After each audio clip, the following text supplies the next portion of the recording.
Renungan Harian Katolik, Senin, 19 Mei 2025. Roh Kudus menyertai. Tetapi penghibur, yaitu Roh Kudus, yang akan diutus oleh Bapa dalam namaku, Dialah yang akan mengajarkan segala sesuatu kepadamu dan akan mengingatkan kamu akan semua yang telah kukatakan kepadamu. Yohanes bab 14, ayat 26. Saudara-saudara, tidak jarang kita dalam hidup ini mudah sekali putus asa. Apalagi ketika kita gagal dalam belajar, dalam pekerjaan, dalam tugas-tugas dan lain sebagainya. Dalam keputusasaan itu pula, kita enggan untuk memulai lagi, bangkit dan kembali pada pekerjaan kita.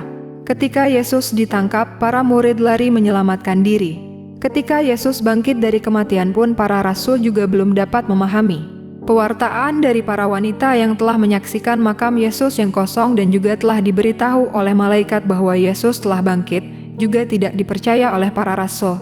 Dalam Injil hari ini, Yesus mengingatkan kita bahwa hendaknya kita selalu percaya kepadanya, yaitu dengan menuruti firman-Nya, dan itu berarti mengasihinya dengan sepenuh hati. Dia akan datang, berdiam, dan tinggal bersama kita supaya kita beroleh kekuatan dan rahmat, sehingga kita pun mampu memulai lagi kegagalan-kegagalan kita. Dalam keadaan apapun, Yesus selalu menyertai kita dan tidak ingin kita celaka. Maka Dia pun menganugerahkan Roh Kudus yang senantiasa menyertai, membimbing, dan mengajarkan segala sesuatu kepada kita dan mengingatkan kita. Yesus melakukan tindakan yang sama sekali berbeda dari para pemimpin yang hanya menawarkan janji manis kepada masyarakat. Yesus menjanjikan Roh Kudus kepada para murid untuk mendampingi mereka dalam menjalani kehidupan di dunia ini setelah Yesus pulang ke rumah Bapa Surgawi. Yesus berkata, "Tetapi penghibur, yaitu Roh Kudus, yang akan diutus oleh Bapa dalam namaku, Dialah yang akan mengajarkan segala sesuatu kepadamu dan akan mengingatkan kamu akan semua yang telah kukatakan kepadamu." Yohanes bab 14, ayat 26. Setelah Yesus beberapa kali menampakkan diri kepada mereka, barulah mereka percaya.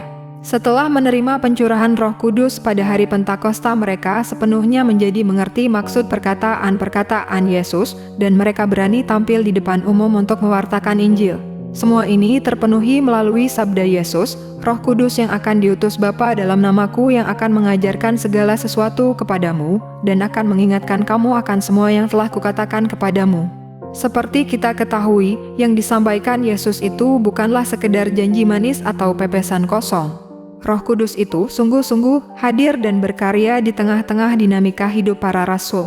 Tidak hanya itu, daya dan gerak Roh Kudus itu terus bekerja hingga saat ini dan sampai selama-lamanya.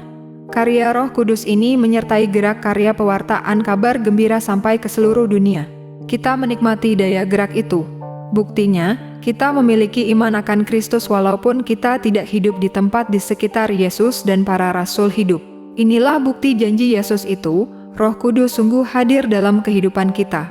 Kita patut mensyukuri rahmat Roh Kudus itu dengan ikut serta dalam karya pewartaan kabar gembira, seturut tugas dan tanggung jawab kita masing-masing. Melalui sakramen penguatan kita telah menerima pencurahan Roh Kudus dan menjadi dewasa dalam iman, kita dapat memahami ajaran-ajaran Yesus. Maka kita juga diutus seperti para rasul untuk mewartakan Injil, kabar sukacita. Kita telah menerima Roh Kudus yang menghibur kita. Kita pun telah mengalami pengalaman dikasihi oleh Tuhan. Kita tidak sendirian, kita diajak bersama-sama menularkan kasih itu kepada setiap orang, agar semakin banyak orang mengenal Allah dan mengalami kasih-Nya. Hanya dengan begitu, kita mengasihi Kristus bila kita taat kepada perintah-Nya. Tuhan, hidupkanlah kasih kami kepadamu oleh kuasa Roh-Mu yang kudus. Demikian renungan hari ini, selamat beraktivitas. Semoga semuanya lancar, sukses, serta selamat. Tuhan memberkati.